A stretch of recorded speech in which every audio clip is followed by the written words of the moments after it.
This is Dr. Joni Watson. Welcome to the Handoff, the podcast for nurse leaders brought to you by Works. Today, we are joined by Dr. Sana Harding, the Chief Nursing Officer for HCA Florida Twin Cities Hospital. Dr. Harding brings with her a wealth of experience and a profound commitment to patient care. With nearly 25 years in nursing leadership, Dr. Harding's journey is as inspiring as it is impactful.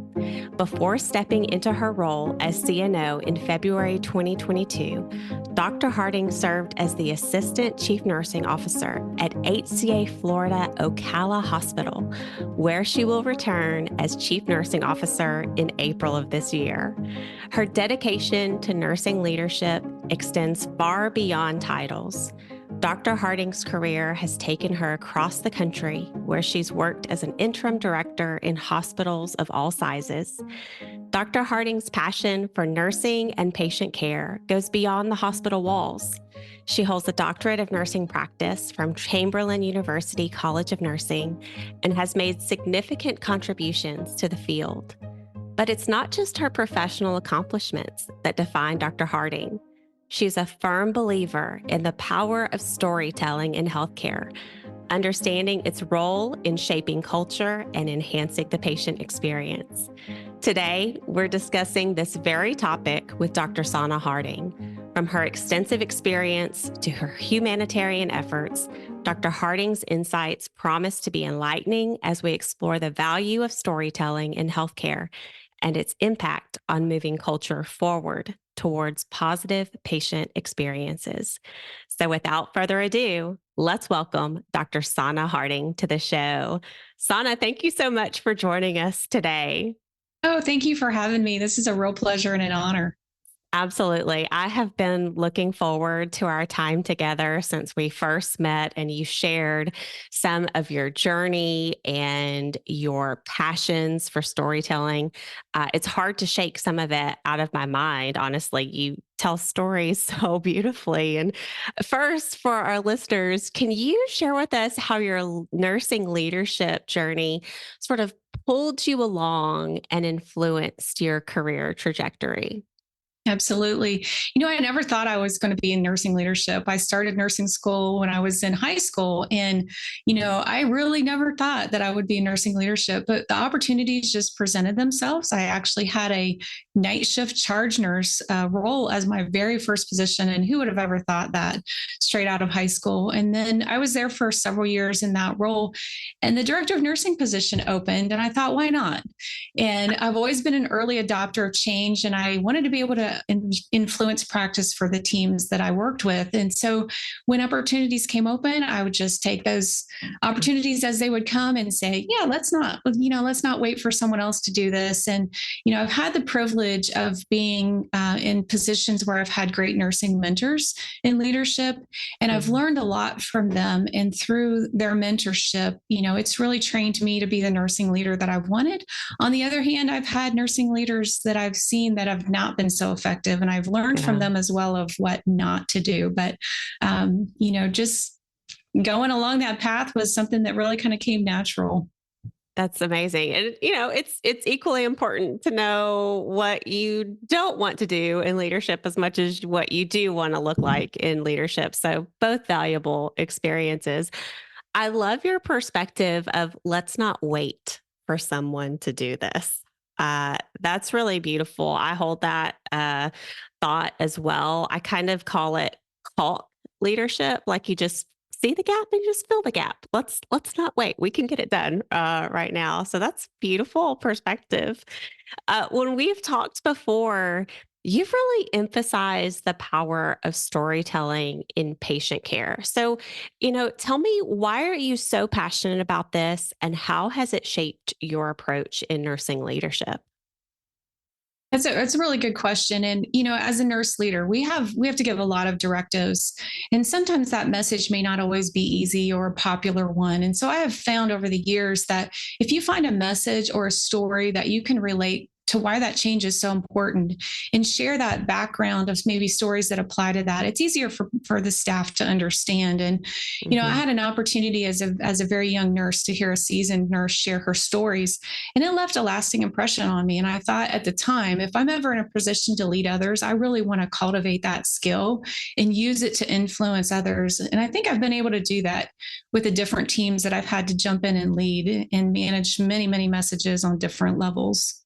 Wow, that's great that you kind of learned that so early in your career, because you're right. When people understand really the why behind things, it's easier for us to connect with the work. And, as nurses, we're kind of trained in that narrative sort of format. And so it's easy for us to either be connected to something or disconnected, if we know the why, or we don't.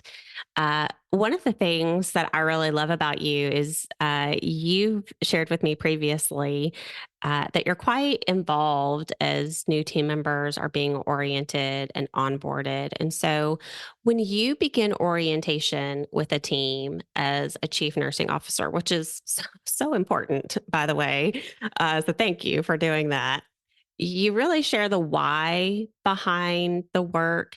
How do you craft these narratives to connect with your team on a deeper level? So, orientation, I believe, is a really critical time for both the organization as well as the new employee. And, employees make decisions a lot of times of whether or not they're going to stay and be a right fit during that time frame.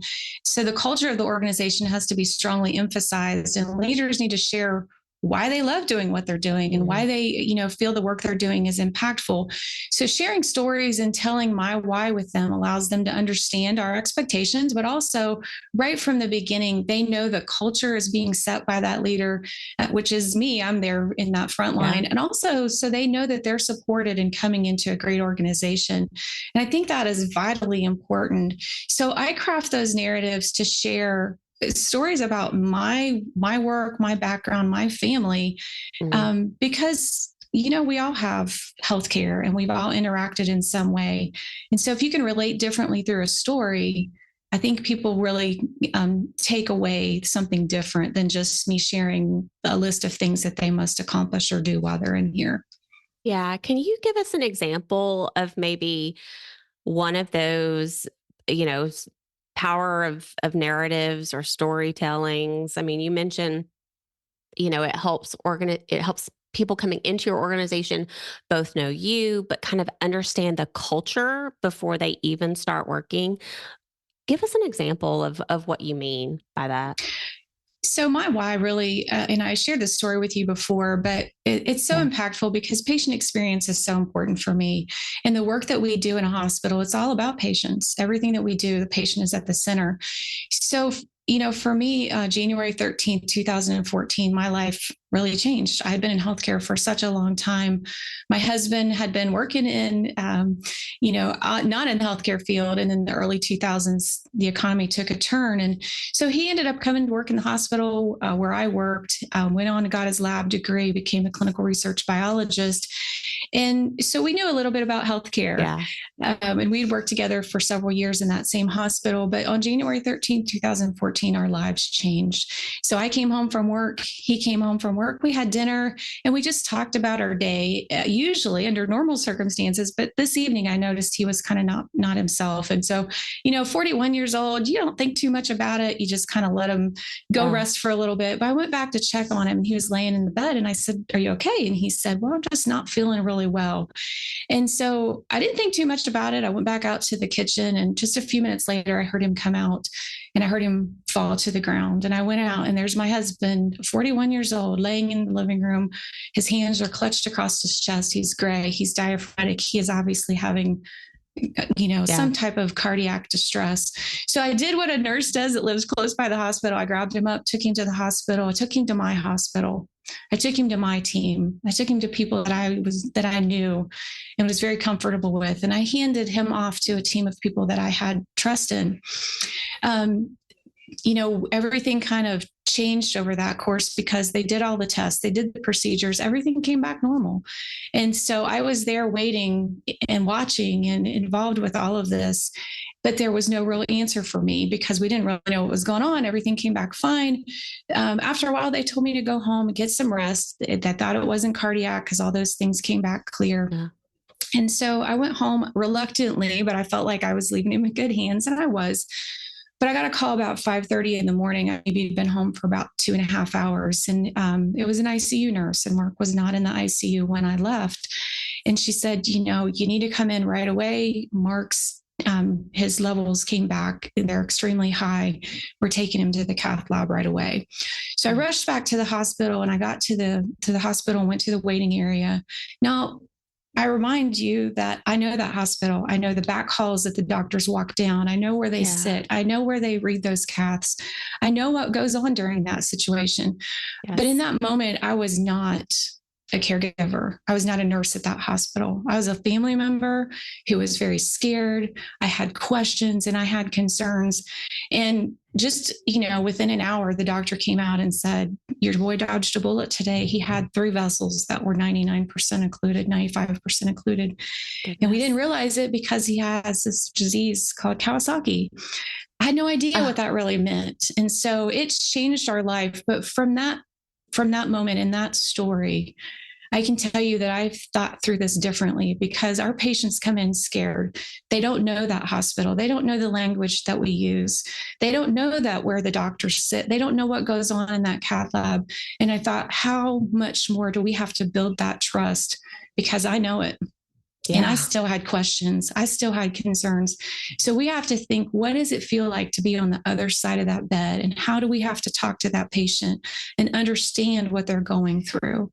And so for me, that's my why. And that has changed my perspective of healthcare and how we have to really show those patients that they can build their trust in us. Sana, wow. I mean, first of all, I have little tears welling up in my eyes. I mean, chills when you tell that story. So just a clarification, you share that story at every orientation? I do. Wow, that is impressive vulnerability and strength and leadership, Sana.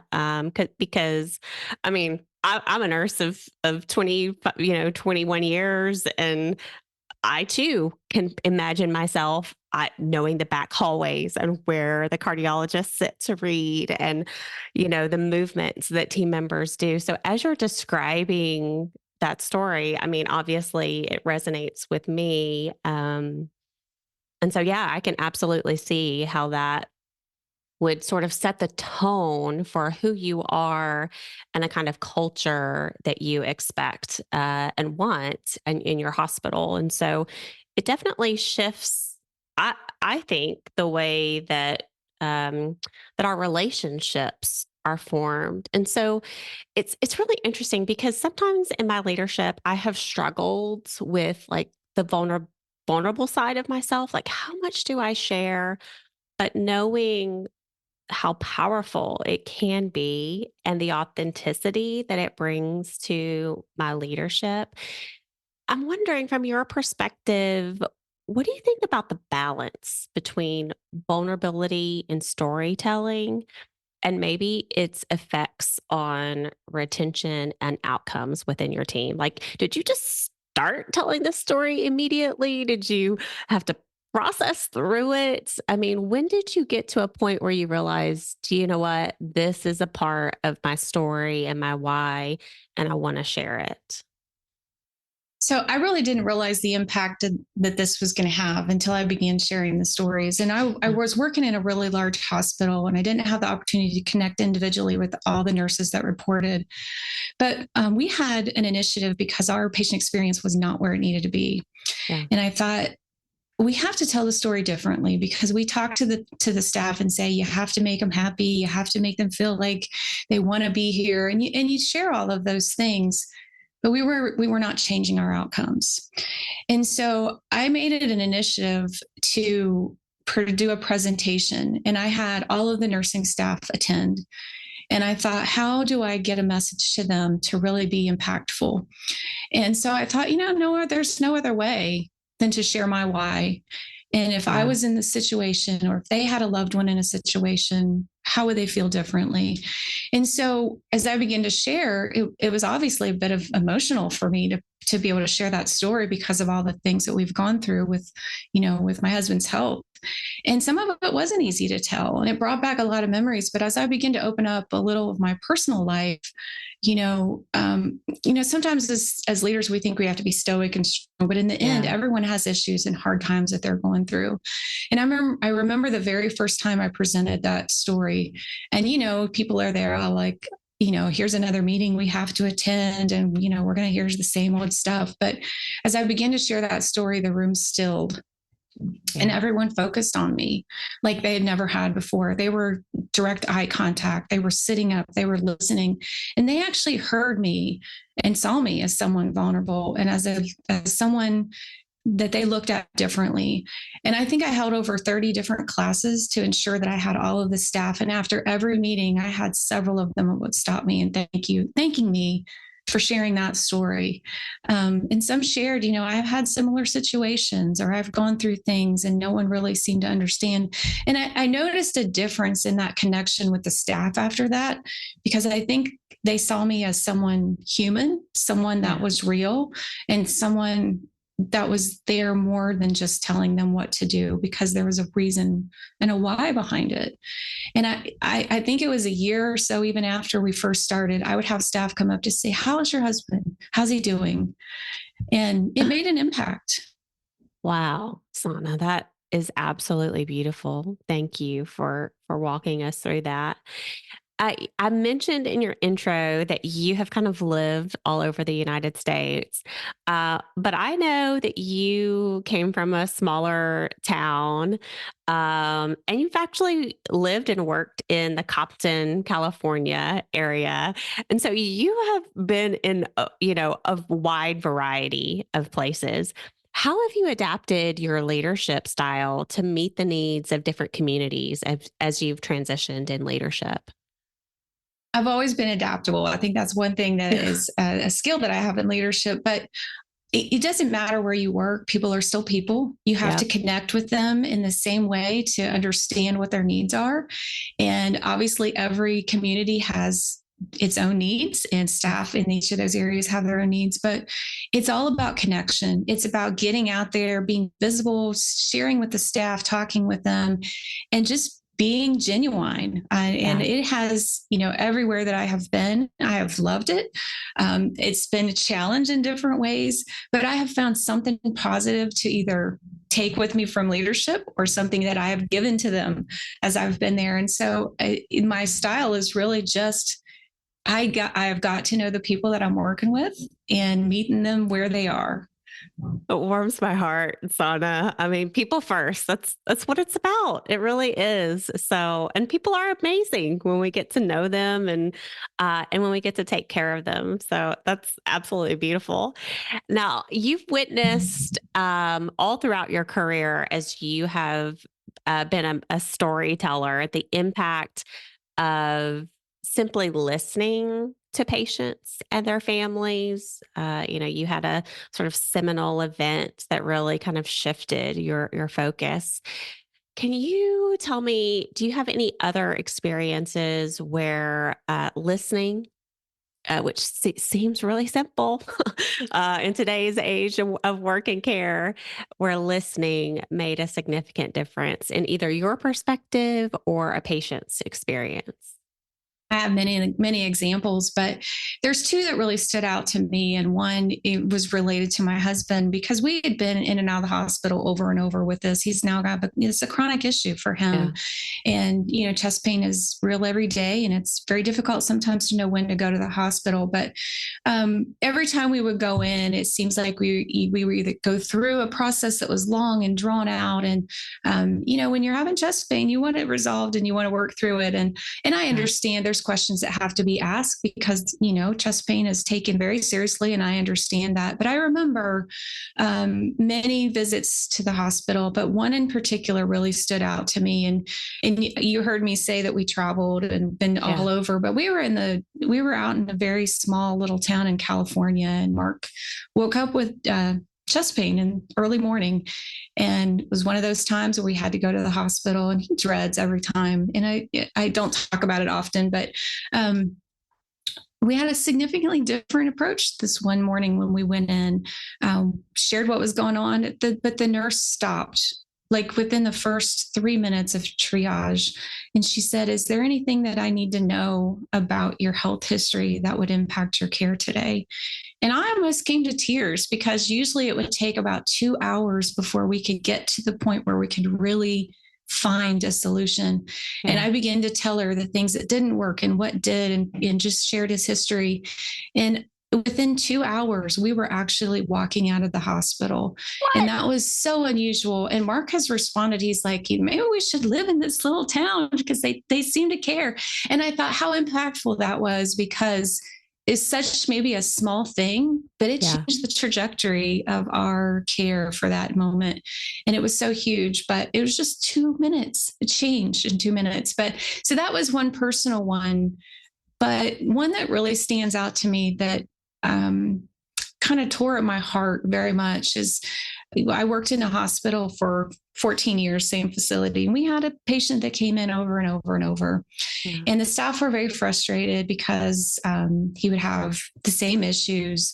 And it seemed like he was there for pain medications. And no matter what they did, he wanted more. And he had a pretty significant history of being in our hospital over and over. And the staff would get frustrated, and they would all say, "I'm not taking care of him. I don't want to take care of him." And I would go in, and he wouldn't really share a whole lot. But one day I got a survey back from a patient experience survey, and it was handwritten and wrapped around the page and up and over across both pages. There was handwriting on it, and it got feebler and feebler, harder to read the more. But there was a plea in that survey of saying, "I know I'm at your hospital over and over and over, and I don't want to be there. And I don't know how to help myself. I have tried so many things. And when I come, I'm at my wit's end and I can't control it." And he put a website on there for me to research. And I went on the website and I started reading about similar symptoms and situations. And I thought, we're missing something for this patient. We're doing wrong by him. And so I went back to the staff. I pulled a big staff meeting together, and I said, "Y'all, you need to listen to what was shared on this survey. And I want you to listen as I read it. I don't want you to say anything, but I want you to listen." And I read it, and staff were shocked. They were upset. Yes. They knew who it was. Who it was. And at the end, I read his plea, because he ended, "Please help me." And I said, "Guys, he's going to be back. We have to figure out how we're going to treat him differently." And it was, I think, the next day or the day after, and his name showed up on our admission. And I watched to see what would happen. And I went to the nurses station, and there were 3 nurses standing at the nursing station that said, "I'll take this patient." And they did. And from that moment, I think he kept coming back to our hospital for about 2 years. And I never again had another nurse say they would not care for him. They worked with him. And he actually died about 2 years later. And I know those nurses, many of them went to his funeral. Oh, my word, Sana. I had to reach for my tissue during that story. How powerful.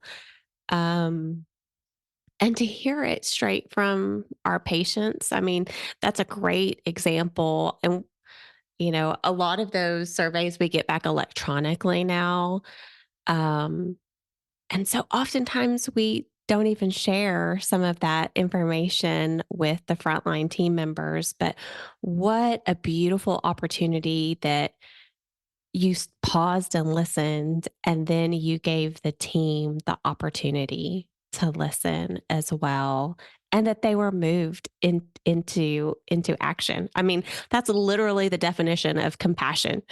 To be moved into care through love and wanting to take care of someone. Wow, that is beautiful, Sana. So kudos to you in your leadership and how brave of that patient to share how they didn't want to be there and that they really were just looking for help. Right. That's incredible. So, Sana, you have given us a lot to think about storytelling, and I really feel like storytelling is kind of having a moment. I maybe it's confirmation bias, but I kind of see it everywhere that I look. Harvard Business Review did a huge article about it just a couple of issues ago. Um, because it leads to beautiful outcomes when people connect the work and the why together. And so we know about some of the things that have kind of shaped you up until this point as a leader. But I'm curious, what are you reading or learning or doing to sharpen your skills or to take care of your mind, body?